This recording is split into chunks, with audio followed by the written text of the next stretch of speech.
students, today we are going to start some picture based explanation.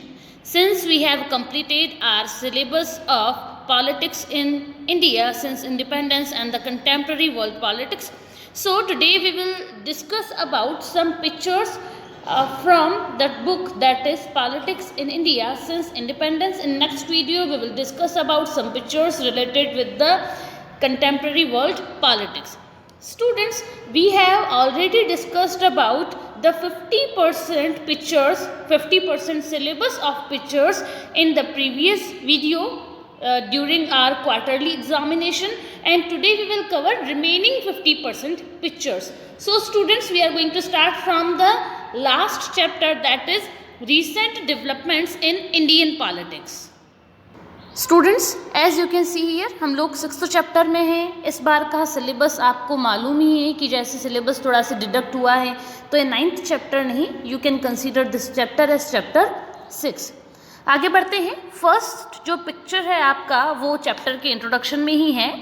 आप यहाँ पे देखेंगे स्टूडेंट्स, मैं थोड़ा सी जूम करके आपको अगर बताऊँ तो ये एक कई बार आप भी किसी फेयर वगैरह में गए होंगे तो वहाँ बहुत सारे आपने झूले देखे होंगे इस तरह के, और चक्री टाइप के जो भी होते हैं एंटरटेनमेंट के लिए.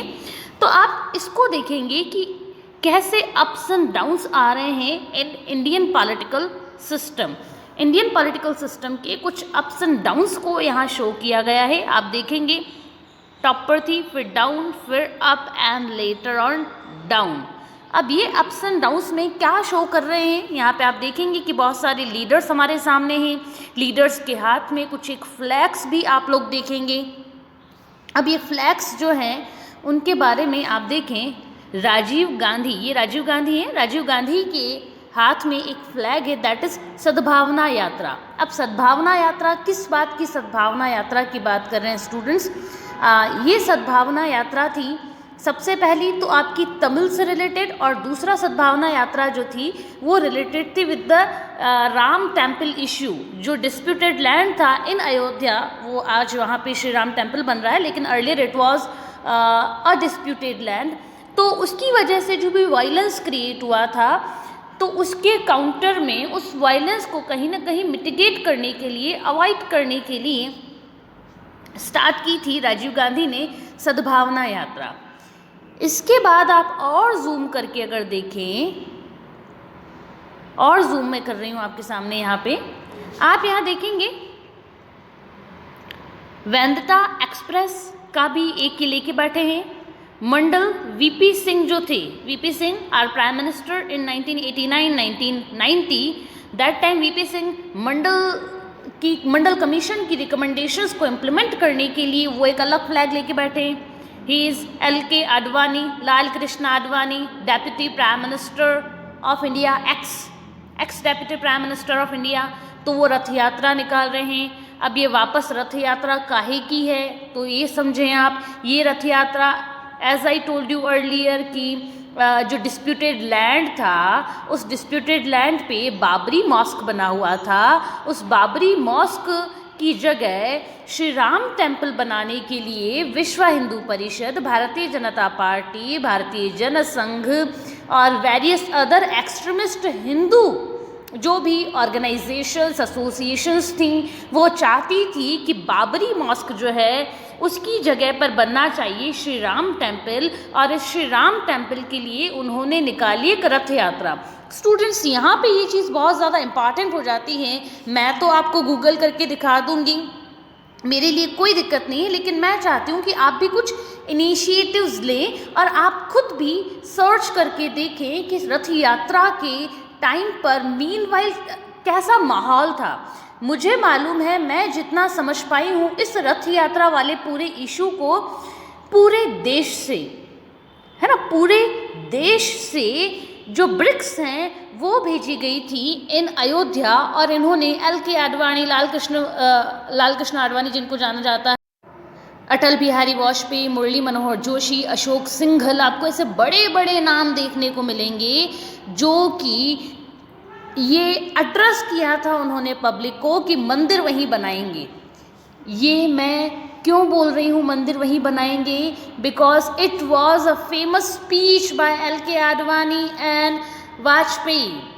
ठीक है। अटल बिहारी वाजपेयी, लाल कृष्ण आडवाणी, मुरली मनोहर जोशी, अशोक सिंघल, ये ऐसे बड़े नाम हैं स्टूडेंट्स जो आपको आज नहीं, आप जब 15-20 साल के हो जाएंगे, मीन्स आप 15-20 साल के बाद भी ये नाम आपको याद रखने के लिए इम्पॉर्टेंट रहेंगे और आपके कमिंग जनरेशन्स के लिए भी ये नाम इम्पॉर्टेंट होने वाले हैं, क्योंकि ये इशू एक लाइफ चेंजिंग इशू रहा है। हमारे पॉलिटिकल सिस्टम को बहुत बड़े लेवल पर अगर किसी ने अफेक्ट किया है तो उसमें से एक डिस्प्यूट ये डिस्प्यूटेड लैंड वाला भी रहा है केस। तो रथ यात्रा निकाली थी, मुझे मालूम है पूरे कंट्री से जो भी फॉलोअर्स थे जो चाहते थे कि वहाँ श्री राम टेम्पल बने, उन्होंने ट्रक भर भर के अपने एरिया से उन्होंने ईंटें भेजी और पूरे देश से ईंटें भेजी गई, ब्रिक्स भेजी गई और वो कलेक्ट हुई एट अयोध्या। तो तब ऐसा माहौल था और माहौल बहुत ज़्यादा गरमाया हुआ था। आगे देखते हैं, यहाँ पे ये कम्युनिस्ट पार्टी के कुछ हैं जो जिंदाबाद के नारे लगा रहे हैं, बेसिकली ज्योति बसु यहाँ पे आपको दिखेंगे। इसके बाद फिर यहाँ पे आप देखेंगे वावा मंडल, तो इस तरह के फिर यहाँ पे उल्फा, असम की ओर से भी बहुत सारे। 1985 का ये टाइम था जब असम, ठीक है, असम और जो नॉर्थ ईस्ट वाला जो हमारा रीजन है, ये नॉर्थ ईस्ट रीजन में भी एक्सट्रीम वायलेंस हुआ। नॉर्थ ईस्ट रीजन के बारे में स्टूडेंट्स, मुझे बहुत बुरा लगता है ये बात देख के कि अगर वायलेंस होती है तो जम्मू कश्मीर का वायलेंस जल्दी से हाईलाइट हो जाता है, हम लोगों को उसके बारे में नॉलेज है, जबकि जम्मू कश्मीर से ज़्यादा वायलेंस और बहुत ज़्यादा मैं कह सकती हूँ फ्रेजाइल रीजन है, एक बहुत ज़्यादा वायलेंट रीजन है in India, that is north east, जो 7 सिस्टर्स हम कहते हैं, वो भी बहुत ज़्यादा एक मैं कह सकती हूँ कि वायलेंट रीजन रहा है। बहुत ज़्यादा वायलेंस वहाँ पर भी हुआ है, लेकिन हमारा मेन स्ट्रीम मीडिया उसको कवर कम करता है, और जो दूसरा मीडिया है, सेकंड क्लास मीडिया जिसको मैं कहूँ, तो वो मीडिया तो इन इश्यूज़ को बस 1 और 2 लाइन में निपटा देता है और हमको उन एरियाज़ के बारे में मालूम ही नहीं पड़ पाता है। अभी आपको मालूम है, नहीं मालूम है, आई डोंट नो, लेकिन असम और मेघालय के बीच में रिसेंटली एक वायलेंट स्ट्रगल हुआ है। रिसेंटली एक वायलेंट स्ट्रगल हुआ। आप कितने स्टूडेंट्स को मालूम है? इसी जगह जम्मू कश्मीर होता तो आप सबको मालूम होता कि जम्मू कश्मीर में वायलेंट स्ट्रगल हुआ है, लेकिन अभी रिसेंटली बॉर्डर इश्यूज़ को लेकर असम और मेघालय के बीच में एक वायलेंट स्ट्रगल हो रहा। बस्तियाँ जला दी गई वहाँ की। We do not know about it. आगे देखिए, वीपी हटाओ, वीपी सिंह जो कि मंडल कमीशन की रिकमेंडेशंस जिन्होंने इम्प्लीमेंट की थी, उनके अगेंस्ट ही वापस लोग आने लगे कि वीपी सिंह को हटाना चाहिए। बैकग्राउंड में आप देखेंगे कि ये हमारे पॉलिटिकल लीडर भाई साहब हैं जिनको मालूम ही नहीं है कि क्या इशू है, लेकिन हाँ फिर भी फ्लैग लेके वो खड़े ही हैं। तब इंडियन पॉलिटिक्स जो थी अपने कुछ उसमें अप्स आए थे और उसमें डाउन्स भी जल्दी आ गए। डाउन्स कैसे आए कि क्या क्या इश्यूज़ थे आप देखें। प्राइसेस हाइक पे जा रही थी, इन्फ्लेशन बहुत ज़्यादा बढ़ गई थी दैट टाइम, रिजर्वेशन भी बहुत ज़्यादा है। ये शो कर रिजर्वेशन के लिए डिस्प्यूट बहुत ज़्यादा है। मैंने आपको बताया था पहले वीडियोज़ में कि जब मंडल कमीशन की रिकमेंडेशंस को इम्प्लीमेंट किया गया था, दैट टाइम एक काउंटर मूवमेंट स्टार्ट हुआ था by the upper and elite class of India कि मंडल कमीशन की रिकमेंडेशंस को इम्प्लीमेंट करने के क्या क्या डिमेरिट्स हो सकती हैं, क्या क्या उसके रिजल्ट्स हो सकते हैं, रिजर्वेशन को एक्सपांड ऐसे नहीं करना चाहिए। कई स्टूडेंट्स, आप और हम जैसे स्टूडेंट्स जो थे, वो भी इस स्ट्रगल का, इस मूवमेंट का एक पार्ट थे और उन्होंने इस मूवमेंट को वायलेंट कर दिया। मैंने आपको बताया था कुछ लोगों ने अपने आप को आग तक लगा दी, अपने आप को जला दिया था।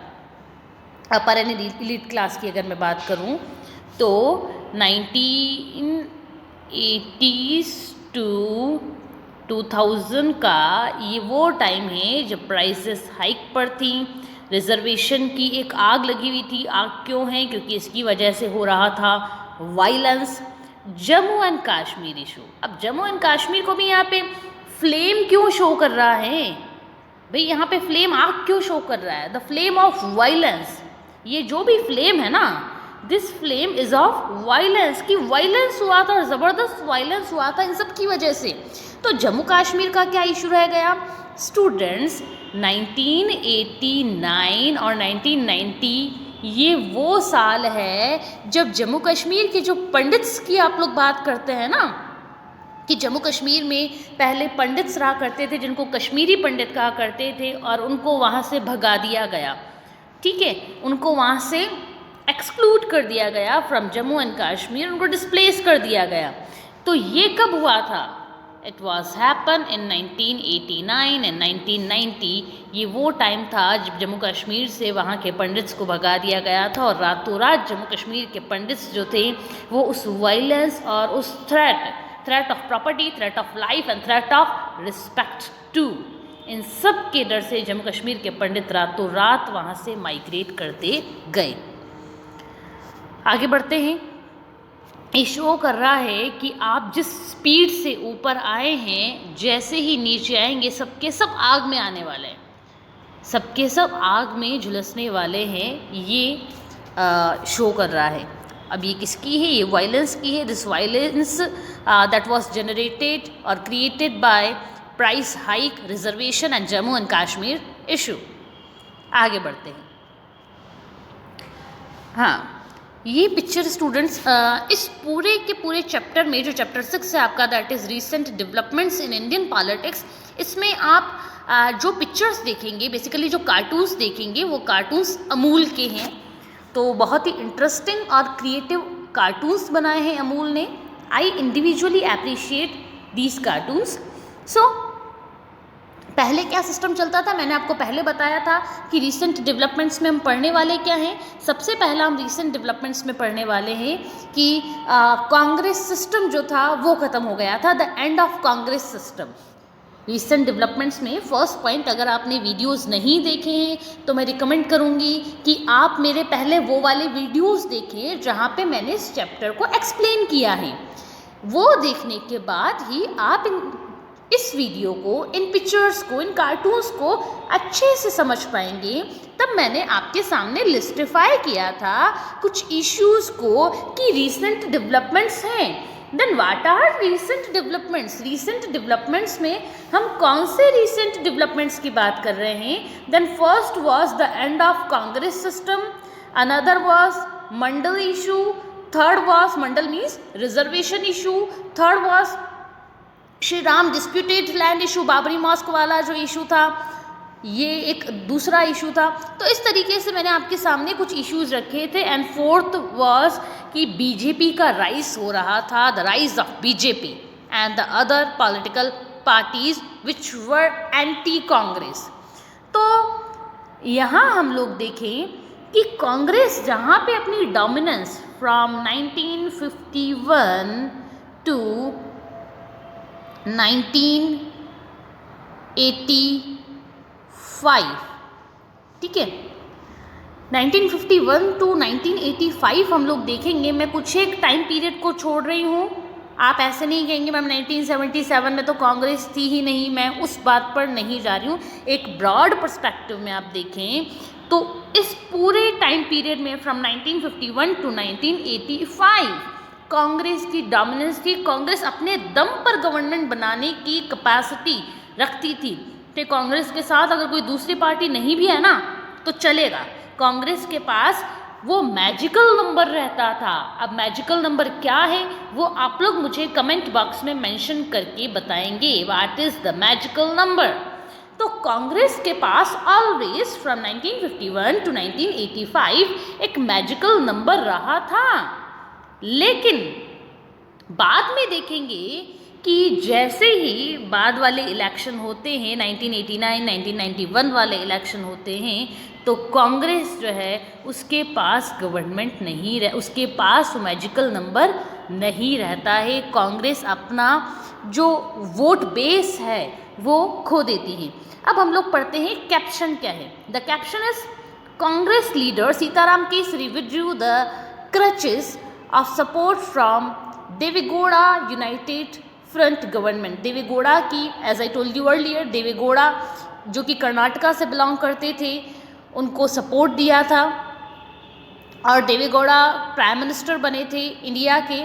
लेकिन बाद में कांग्रेस के जो लीडर थे सीताराम केसरी, उन्होंने देवेगौड़ा से अपना सपोर्ट ले लिया और देवेगौड़ा बहुत ही शॉर्ट टाइम पीरियड के लिए, अब क्या टाइम पीरियड था, कितने महीने या फिर कितने साल की गवर्नमेंट थी, मोर देन 1 ईयर की गवर्नमेंट ही नहीं थी, टाइम पीरियड क्या रहा था, वो देखने के लिए आप मेरा वो वाला वीडियो देखें जिसमें मैंने एक्सप्लेन किया है प्राइम मिनिस्टर्स को, उनके टेन्योर वाइज और उनके एक सीरियल ऑर्डर में मैंने सारे प्राइम मिनिस्टर को, सारे मीन्स फ्रॉम राजीव गांधी, मैंने सबको डिस्कस करने की कोशिश की है। तो कांग्रेस के लीडर सीताराम केसरी थे, इन्होंने सपोर्ट ले लिया यूनाइटेड फ्रंट गवर्नमेंट से, और गवर्नमेंट जो है कांग्रेस लेफ्ट गवर्नमेंट कहलाई। कांग्रेस होता है लेकिन यहाँ पे इन्होंने कार्टून बना है कांग्रेस, मतलब गवर्नमेंट में से कांग्रेस बाहर है। आगे बढ़ते हैं, ये देखेंगे स्टूडेंट्स, आप मंडल कमीशन को लेकर, मंडल कमीशन की जो रिकमेंडेशंस थी उनके इम्प्लीमेंट होने के बाद इस तरह के कुछ पिक्चर्स आए थे फ्रॉम अमूल। मैंने पहले ही आपको कहा था कि इस चैप्टर में आप अमूल के बहुत अच्छे और क्रिएटिव पिक्चर्स देखेंगे। मंडल कमीशन ने क्या कहा था, मंडल कमीशन ने सोशो एजुकेशनल बैकवर्ड क्लासेस, जिसको हम इन सिंपल टर्म ओबीसी कहते हैं, तो ओबीसी को आज जो 27% रिजर्वेशन मिला हुआ है ना, ये 27% की रिकमेंडेशन किसने की थी, बिंदेश्वरी प्रसाद मंडल ने। इस बिंदेश्वरी प्रसाद मंडल की चेयरमैनशिप में जो कमीशन बना था उसको हम लोग सिंपल टर्म में या फिर जनरली पॉपुलर उसका नेम है, that is Mandal commission. Mandal commission की रिकमेंडेशन में ओबीसी को 27% रिजर्वेशन की बात कही थी। मीन्स अब इसका रिजल्ट क्या रहेगा, आउटकम क्या रहेगा, इसका आउटकम स्टूडेंट्स आप ये समझें कि पहले जो लो स्टेज पे थे और कुछ अपर स्टेज पे थे, अब इन लो स्टेज वालों को भी क्योंकि 27% रिजर्वेशन मिल गया है तो ये भी इक्वालिटी पर आ जाएंगे। इस वजह से कास्ट नो बार, क्लास नो बार, अमूल बार बार। ये एक्चुअली इसलिए कहा गया है कि अब कास्ट वगैरह और क्लास का कोई बार नहीं रहा है, वी ऑल आर इक्वल। तो यहाँ आप देखेंगे कि ये वाली जो ड्रेस है ये स्पेसिफिकली हमारा पंडित कम्युनिटी, जो ब्राह्मण कम्युनिटी है, वो ज़्यादा यूज़ करता है, वही वियर करता है।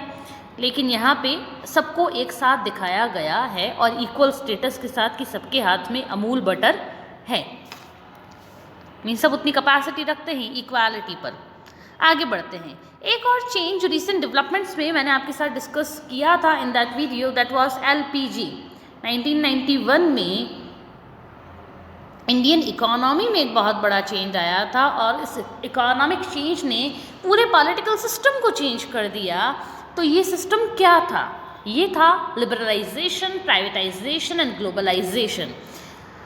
अब इसको लेकर क्या बात हुई, आप यूँ समझें, यूँ देखने की कोशिश करें इसको।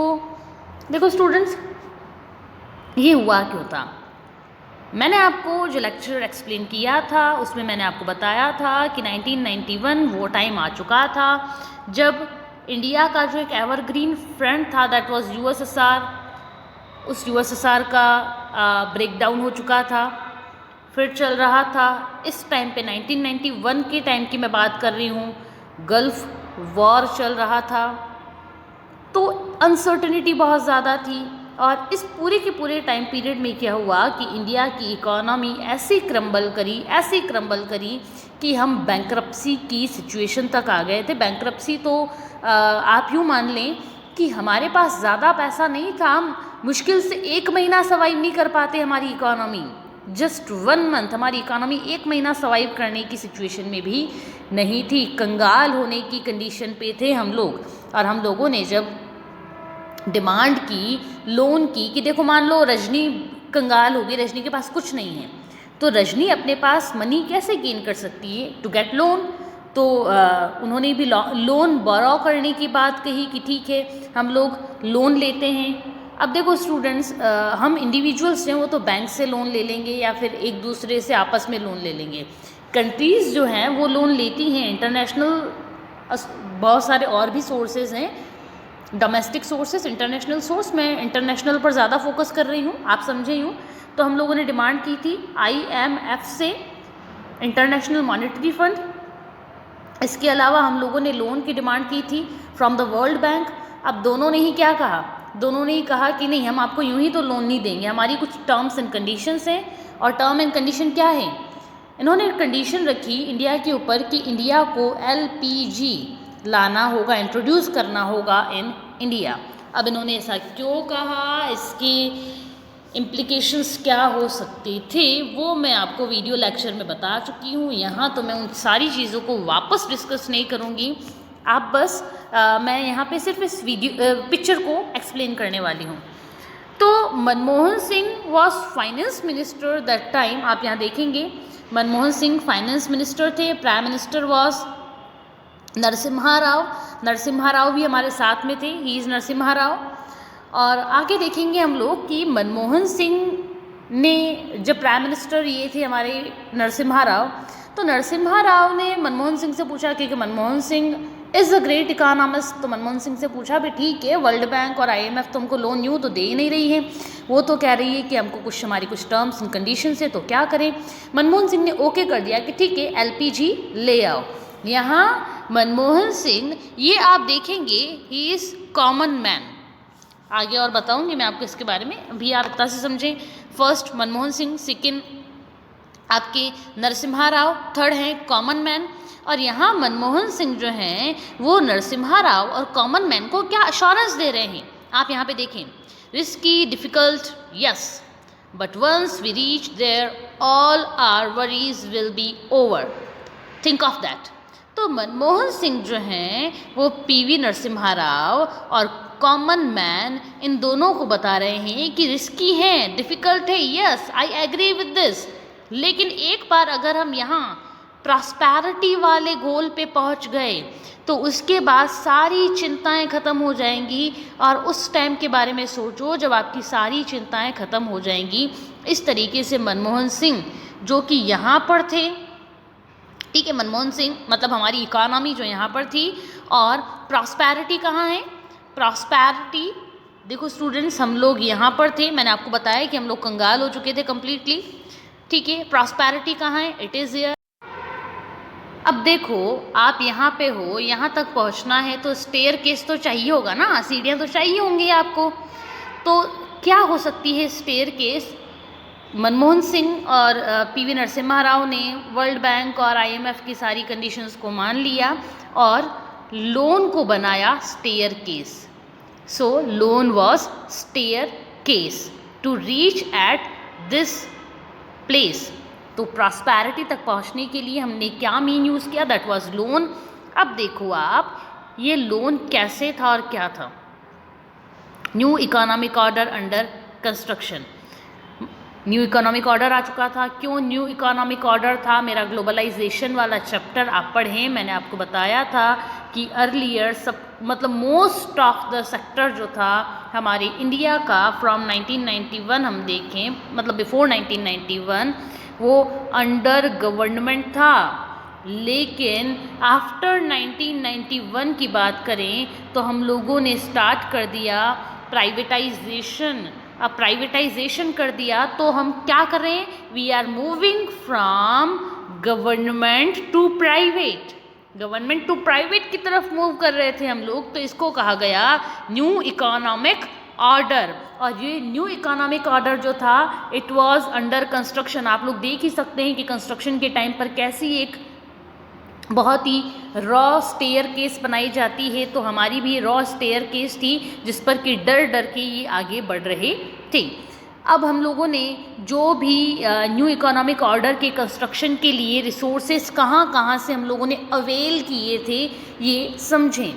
ये रिसोर्सेज अवेल किए थे फ्रॉम लोन।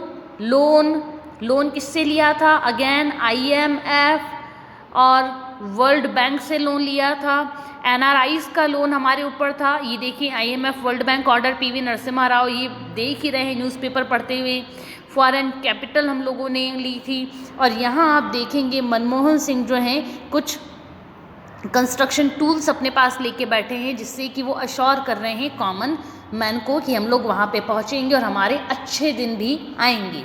यहाँ आप देखिए स्टूडेंट्स, एक आपके लिए इम्पॉर्टेंट बात बताने जा रही हूँ मैं कि क्वेश्चन कैसे आएगा।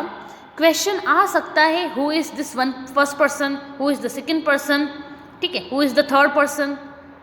ये वर्ल्ड बैंक IMF का फुल फॉर्म आपसे पूछा जा सकता है। ये लोन लोन की बात क्यों की गई, लोन की टर्म्स एंड कंडीशंस क्या थी, इस तरह के क्वेश्चंस आ सकते हैं। इस वजह से मैं आपको डिटेल में थोड़े पॉलिटिकल लीडर्स के बारे में भी एक्सप्लेनेशन दे रही हूँ। अब मैं आपको बता दूँ एक कॉमन सा बात है जो कि आपको लेटर ऑन फ्यूचर में बहुत ज़्यादा याद रहेगी। RK Laxman was a famous and great cartoonist of India.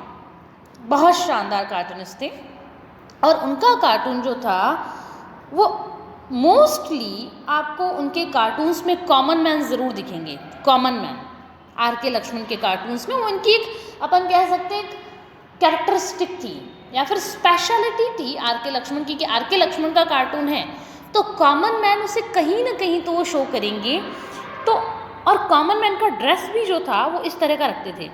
ये RK लक्ष्मण का कॉमन मैन है, ठीक है। क्वेश्चन आ सकता है RK लक्ष्मण का कॉमन मैन कैसा है, तो RK लक्ष्मण का कॉमन मैन ऐसा था। आप याद रखें, थोड़ा सी बाल उड़ते हुए से जो उनकी ड्रेस होती है वो ऐसी होती है चेक्स में, और कहीं पर उसमें थोड़ा सी कुछ एक होल्स भी रहते हैं जो कि आप आगे देखेंगे। आगे बढ़ते हैं स्टूडेंट्स। हाँ, ये क्योंकि communal action reaction Babri mosque वाला जो इशू रहा था उसकी वजह से कम्युनल टेंशन्स, मैंने आपको बताया था that flame was of violence. हमने फर्स्ट पिक्चर में डिस्कस किया था ना, फ्लेम किसका है, that flame was of violence. और ये वायलेंस क्यों जनरेट हुआ था, उसमें एक बड़ा इशू भी था बाबरी मॉस्क वाला इशू। तो इस बाबरी मॉस्क वाले इशू की वजह से वायलेंस क्रिएट हुआ था, communal violence between Hindu and Muslim. मैं यहाँ पे इस वायलेंस को जस्टिफाई नहीं कर रही हूँ, ना ही मैं यहाँ पे जजमेंट देने के लिए बैठी हूँ कि कौन सही था कौन गलत था। मैं सिर्फ आपके सामने फैक्ट रख रही हूँ कि वायलेंस हुआ था और दोनों तरफ से हुआ था। किसी एक को आप इसके लिए जिम्मेदार नहीं माने, वायलेंस दोनों तरफ से हुआ था। हाँ, सबसे बड़े जो भी मेरी नज़र में जो अक्यूज्ड हैं वो है हमारे पॉलिटिकल लीडर्स, जिन्होंने कि इस वायलेंस को और ज़्यादा इरप्ट किया था। तो अक्यूज्ड कॉमन मैन नहीं है जिसने वायलेंस किया था, अक्यूज्ड है उसको प्रिवोक करने वाले हमारे पॉलिटिकल लीडर्स। इवन दो उन पॉलिटिकल लीडर्स को रिसेंटली सुप्रीम कोर्ट का ही एक ऑर्डर आया था और सुप्रीम कोर्ट ने अपने उस ऑर्डर में वो सारे अक्यूज्ड जो कि रथ यात्रा में थे उनको फ्री कर दिया। खैर, अगेन अमूल का ही कार्टून है, ईश्वर अल्लाह तेरो नाम सबको सन्मति दे भगवान, ठीक है। तो यहाँ पे ये कार्टून में शो कर रहा है इस्लाम फेथ को फॉलो करने वाले हैं और ये हिंदू फेथ को फॉलो करने वाली हैं, लेकिन दोनों एक ही मेट पर बैठे हुए हैं एंड बोथ आर प्रेइंग कि ईश्वर अल्लाह तेरो नाम सबको सन्मति दे भगवान, मतलब कि वायलेंस रुकना चाहिए और सब कुछ वापस पहले के जैसा हो। ये कुछ एक सीरीज़ है कि कैसे कांग्रेस सिस्टम हमेशा कांग्रेस ऑफन हेडलाइंस में हेडिंग्स में रही है।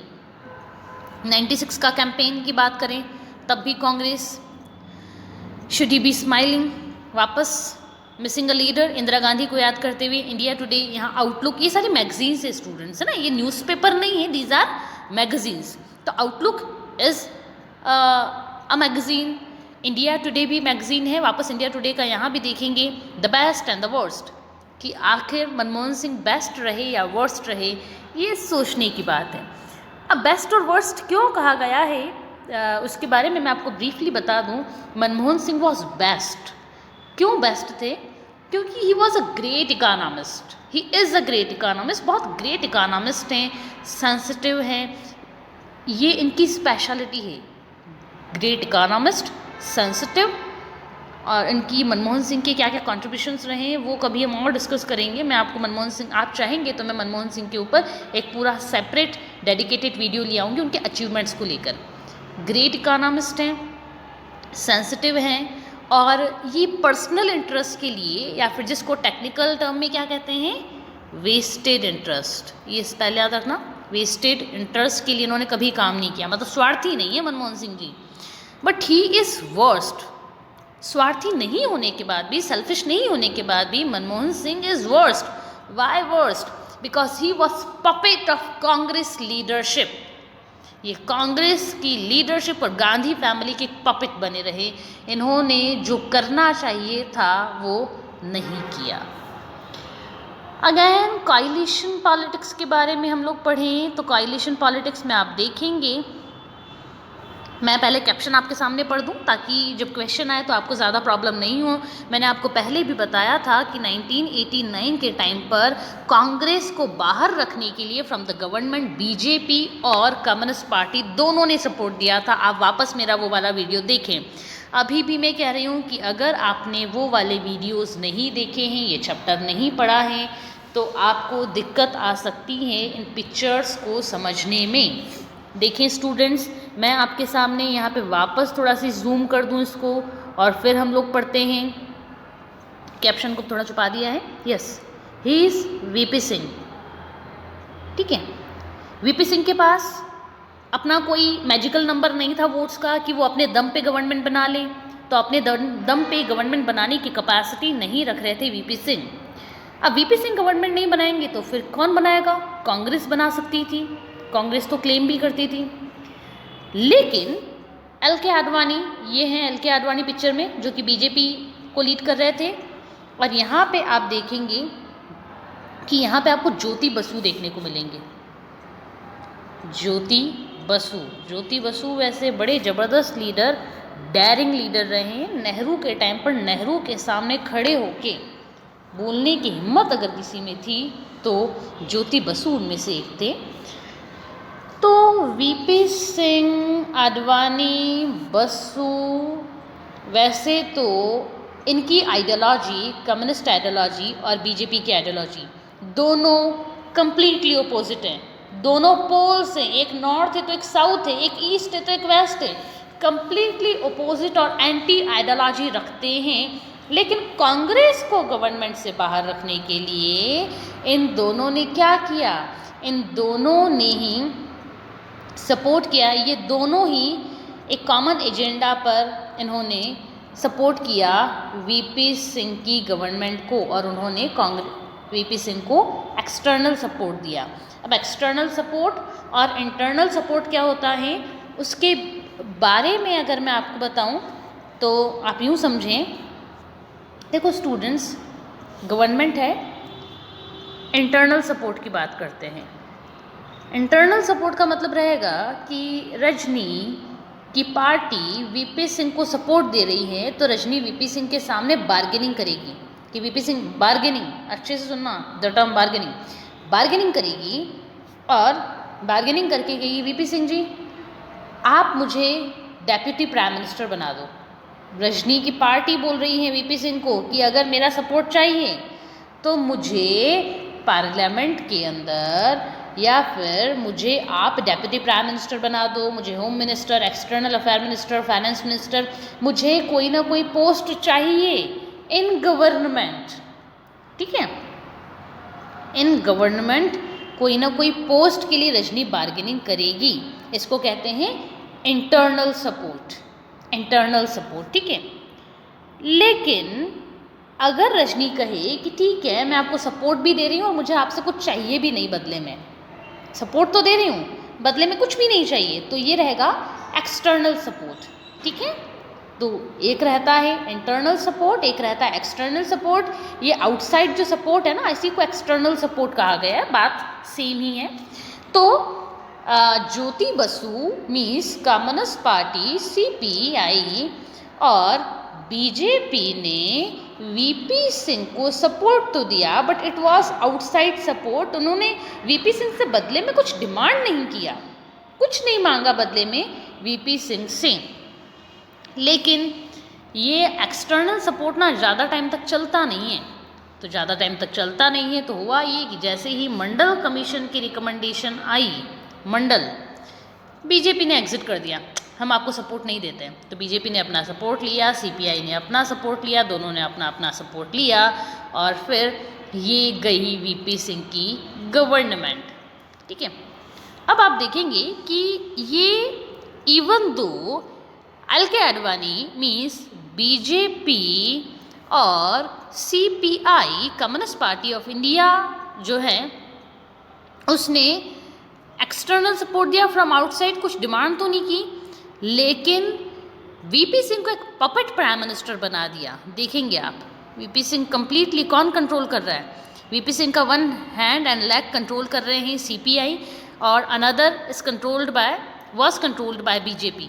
तो कंट्रोल कौन कर रहा है? वो कर रहा है दोनों पॉलिटिकल पार्टीज। आगे बढ़ते हैं। ये जो पिक्चर आपको दिख रहा है this picture is of our parliament. हमारी पार्लियामेंट का पिक्चर ऐसा ही है, हमारी पार्लियामेंट ऐसी ही दिखती है। अब हमारी पार्लियामेंट का नया बिल्डिंग बन रहा है वो बात और है, लेकिन हाँ अभी तक टिल टुडे पार्लियामेंट ऐसी ही दिखती है। कंटिन्यू करते हैं हम लोग, इंदिरा गांधी पर आते हैं थोड़ा सी। देखो स्टूडेंट्स, वक्त की बात होती है। खैर 1971 एक ऐसा टाइम था जब कोई ओपोजिशन नहीं था और इंदिरा गांधी अपने ही एक ईगो में थी। ठीक है, और इंदिरा गांधी को हिलाने की ताकत किसी में थी नहीं। यहाँ पे आते हैं, टाइम ज़्यादा बीता नहीं है, यहाँ पे आते हैं। अराउंड 28 ईयर्स हुए हैं और इस 28 ईयर्स के बाद ये सोनिया गांधी यहाँ पर हैं जो कि कांग्रेस की पावर को डिपिक्ट कर रही हैं और यहाँ पे अटल बिहारी वाजपेयी जो हैं वो टॉप पर हैं और ये गवर्नमेंट भी गिरने वाली नहीं है सोनिया गांधी के एफर्ट से। ये शो कर रहा है कि पहले कांग्रेस को कोई नहीं गिरा पाता था, आज कांग्रेस किसी को नहीं हिला पा रही है। ये जो पूरा पिक्चर है आप देखेंगे कि यहाँ पे बहुत सारे लोग हैं। तो बहुत सारे लोगों का मतलब आप समझ पा रहे हैं? बहुत सारे लोगों का मतलब है कि ये सारे जो लोग हैं ये सारे पॉलिटिकल पार्टीज़ के लीडर हैं, ये अकाली दल के लीडर हैं। कोई कौन सी पार्टी का? तो ये वाली जो 1999 की गवर्नमेंट बनी थी जिसको आप NDA 2 कहते हैं, NDA 2, ये NDA 2 गवर्नमेंट जो है इसमें बीजेपी के पास वो मैजिकल नंबर नहीं था कि वो अपने बेस पर गवर्नमेंट बना सके, अपने वोट्स के बेस पे गवर्नमेंट बना सके। तो बीजेपी ने क्या किया? बीजेपी ने अपने कुछ दूसरी पार्टी से थोड़े थोड़े वोट लिए और इस तरीके से बीजेपी ने 3, 3, 6, 8, 8 to 10 एंड 11 पॉलिटिकल पार्टीज़ जो मेजर पॉलिटिकल पार्टीज़ थी, बहुत सारी और पार्टीज़ थी। ऐसे नहीं सोचें आप कि टोटल 11 पार्टीज़ का सपोर्ट लेकर बन गए वाजपेयी प्राइम मिनिस्टर। बहुत सारी और पार्टीज़ भी थीं जिनका नंबर जो था, वोट्स जो थे जिनके कम थे, इस वजह से यहाँ इस पिक्चर में इसको शो इतना ज़्यादा नहीं किया गया है। आगे बढ़ते हैं। ये मैं आपके साथ पहले ही डिस्कस कर चुकी हूँ। यस, ये था वेरियस इश्यूज़। मंडल कमीशन की रिपोर्ट इम्प्लीमेंट होने के बाद किस तरह का एजिटेशन हुआ देखेंगे। बसेस कैसे भरी हुई हैं, डैमेज क्या रखा है बस को, यहाँ देखेंगे वायलेंस को ही शो कर रहा है।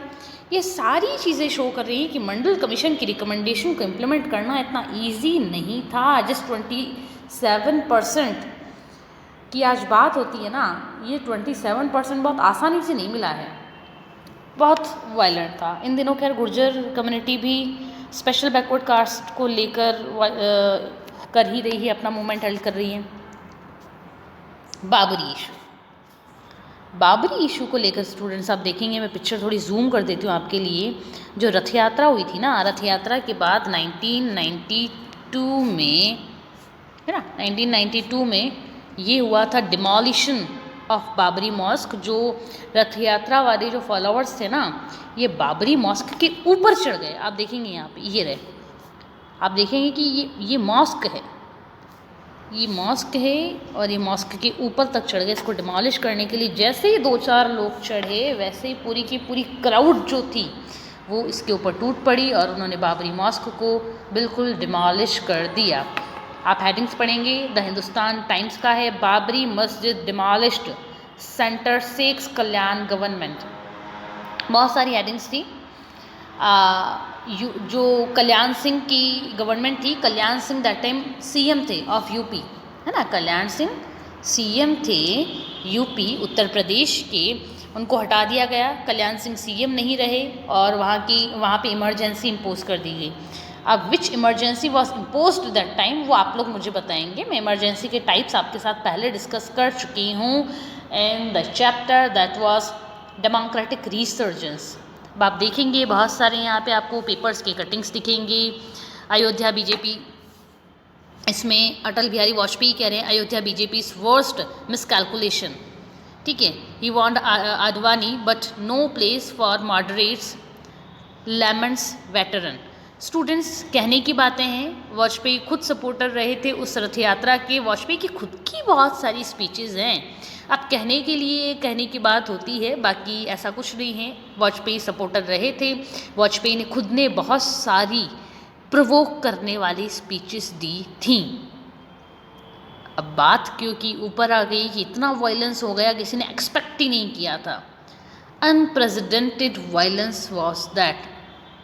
इंडिपेंडेंस के बाद कम्युनल वायलेंस हुआ था, लेकिन उसके बाद एक ब्रेक लगा था कम्युनल वायलेंस के बाद after the assassination of Mahatma Gandhi.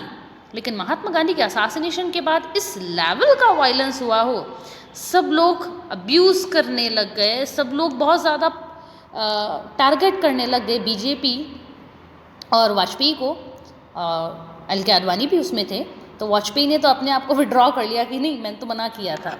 तो जबकि वाजपेयी भी, आप सर्च मार के देखें कभी यूट्यूब पर, तो आपको वाजपेयी की कुछ ना कुछ स्पीचेस तो मिल ही जाएंगी on Shri Ram temple. Violent reaction world over, पूरे वर्ल्ड में जो मुस्लिम मेजॉरिटी कंट्रीज़ थी उन्होंने भी, यहाँ पे मैं आपके सामने थोड़ा सा जूम कर दूँ, ये आप हेडिंग पढ़ेंगे, पाइनियर द स्टेट्समैन, न्यूज़पेपर्स के नेम है ना, द पाइनियर द स्टेट्समैन। तो ये आप न्यूज़पेपर पढ़ेंगे कि जो मुस्लिम मेजॉरिटी कंट्रीज़ थी उन्होंने भी, देखो स्टूडेंट्स, रिएक्शन का, एक्शन का रिएक्शन होता है। तो यहाँ पे पाकिस्तान, बांग्लादेश, इंग्लैंड, यहाँ पे इंडियन एयरलाइंस जो थी वो डैमेज कर दी गई, इसके ऑफिस डैमेज कर दिए गए, हाई कमीशन ढाका जो है यहाँ पे, और अदर 50 ऑर्गेनाइजेशंस जो थे उनको भी कंडेम कर दिया गया और उनको भी शेमफुल कहा गया कि आपने बहुत शेमफुल काम किया है। Demolition, no cause for remorse, Advani का स्टेटमेंट है। आगे बढ़ते हैं हम लोग, ये वापस देखो स्टूडेंट्स, हुआ दरअसल ये था, पूरी कहानी तो बहुत लंबी हो जाएगी, इसके लिए एक डेडिकेटेड वीडियो सेपरेट लाना पड़ेगा। लेकिन हाँ, मैं ज़्यादा हिस्ट्री तो नहीं बताऊंगी, लेकिन हाँ 1992 में बाबरी मॉस्क दिल्ली डिमॉलिश हुआ, बाबरी, ठीक है, बाबरी मॉस्क डिमॉलिश हुआ। उसके बाद काउंटर रिएक्शन क्या हुआ, ठीक है, later on counter reaction, Pakistan, Bangladesh, Dhaka आपने पढ़ाई था यहाँ पे अभी, ठीक है। इसके बाद फिर क्या हुआ कि 2002 में वापस माना जाता है, रिपोर्ट्स कहती हैं, इसमें मैं जो भी कह रही हूँ मैं अपने बेस पे नहीं कह रही हूँ, मैं आपको मालूम है कि मैं इवन न्यूज़पेपर्स की जो कटिंग्स हैं वो भी आपको पढ़ के बता रही हूँ। तो स्टूडेंट्स, हुआ ये था, 2002 की बात है, माना जाता है कि जो बाबरी मॉस्क जो डिस्प्यूटेड लैंड है वहाँ से कुछ हिंदू कम्युनिटी के जो फॉलोअर्स थे वो कार सेवा करके आ रहे थे। कार सेवा क्या होती है ये आप समझे। Kar seva means some construction work at that site. तो बाबरी मॉस्क जहाँ डिमॉलिश हुई थी उसके बाहर के साइड वो कुछ कंस्ट्रक्शन वर्क करके आ रहे थे, मतलब श्री राम टेम्पल बनाने का कंस्ट्रक्शन वर्क। तो कंस्ट्रक्शन वर्क करके आ रहे थे तो माना गया कि जैसे ही मालूम पड़ा कि गुजरात का गोधरा रीजन जो है, गोधरा रेलवे स्टेशन जो है, वहाँ पे जो रेल रुकी हुई, जो ट्रेन रुकी हुई है, उस ट्रेन में कुछ ऐसे लोग भी हैं जिन्होंने कि बाबरी मॉस्क जो डिस्प्यूटेड लैंड है उसके बाहर वो उन्होंने कंस्ट्रक्शन वर्क किया है। माना ये गया था कि कुछ मुस्लिम कम्युनिटी के जो लोग थे उन्होंने, माना गया था, मैं अपनी ओर से कुछ नहीं कह रही हूँ, वापस आपको बता रही हूँ, उन्होंने क्या किया, उन्होंने ये किया कि उन्होंने वो गोधरा रेलवे स्टेशन पर जो भी बोगीज़ होती हैं ऑफ ट्रेन उनको उन्होंने बाहर से लॉक कर दिया और अंदर लगा दी आग, ठीक है, अंदर आग लगा दी उन्होंने। तो क्या हुआ कि जो लोग थे वो अंदर के अंदर ही जल गए और बाहर नहीं आ पाए क्योंकि बाहर से बोगीज़ को लॉक कर दिया गया था। और उसके बाद वापस एक वायलेंस, एक साइकिल ऑफ वायलेंस स्टार्ट हुआ कि फिर बहुत ज़्यादा वायलेंस हुआ था इन गुजरात, और गुजरात दंगों, गुजरात रॉइट्स के नाम से वो जाना जाता है।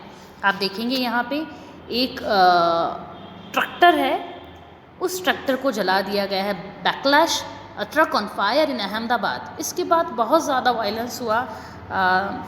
मैं उसको डिस्कस नहीं करने जाऊँगी, सेंसिटिव इशू है। आप देखेंगे यहाँ पर ये गुजरात रॉइट्स की बात हो रही है यहाँ पे। An eye for an eye blind Gandhinagar. Eye for an eye का मतलब क्या है? देखो स्टूडेंट्स, आप मुझे मालूम है आपने इसके बारे में पढ़ा ही होगा। आई फॉर एन आई का मतलब है कि अगर आपने कुछ किया है तो हम भी उसका काउंटर रिएक्शन, उसी ईंट का जवाब पत्थर से, जिसको आप कह सकते हैं, यही है आपका आई फॉर एन आई। ये गोधरा, ये पूरे ये गुजरात रॉइट्स के बारे में। No let up in Gujarat carnage, Gujarat incidents blot, prime minister ने कहा था। दैट टाइम प्राइम मिनिस्टर थे अटल बिहारी वाजपेयी। मैं इन सारी सेंसिटिव इश्यूज़ को यहाँ डिस्कस नहीं करूँगी। उसके बाद देखेंगे न्यू कॉन्सिक्वेंसेस क्या क्या आए। बीजेपी इमर्ज होती गई जल्दी जल्दी से। यहाँ देखें आप 415 सीट्स मिली थी कांग्रेस को, लेकिन बाद में कांग्रेस इस 415 से कहाँ आ गई, बिल्कुल 145 तक। और आज की डेट में तो कांग्रेस के पास अराउंड 54 सीट्स है ना, तो विच इज़ लेस। तो आगे बढ़ते हैं हम लोग। ये पूरा आपको 2004 का जो लोकसभा इलेक्शन है उसका रिज़ल्ट देखने को मिलेगा कि रिज़ल्ट्स कैसे रहे। जो पिंकिश कलर आपको दिख रहा है, यहाँ पे बीजेपी लेड एनडीए थी। जहाँ जहाँ पिंकी पिंकी दिख रहा है वहाँ आपको मिलेगा कि जो पिंकी एरिया है वहाँ पे बीजेपी को अच्छे वोट्स मिले थे, है ना। तो बीजेपी लेड एनडीए, यहाँ एनडीए लिख रखा है तो कंफ्यूज नहीं हो, एनडीए को लीड करने का काम बीजेपी कर रही है।